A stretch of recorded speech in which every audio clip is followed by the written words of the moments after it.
So let's see how to use JShell in Java. In the latest version of Java, they have launched something called JShell. So let me show you.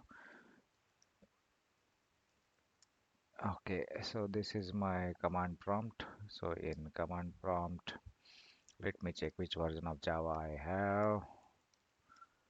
So I have Java 11, that is from JDK, Open JDK.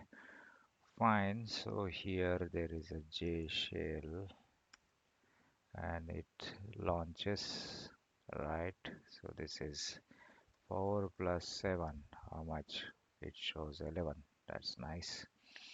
Then system.out.println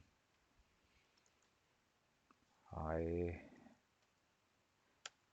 Oh wow. So we don't have to write the whole program.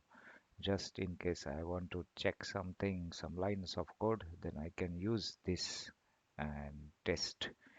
And to come out of from this JShell, you need to do slash and then exit, and then it says goodbye, and we come back to the prompt of command prompt, and we can again check our Java version.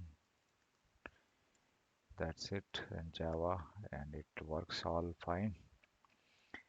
And CLS command, dir command, this all works. And then finally exit from here, it takes you out of that command prompt. Thank you. Bye. Subscribe.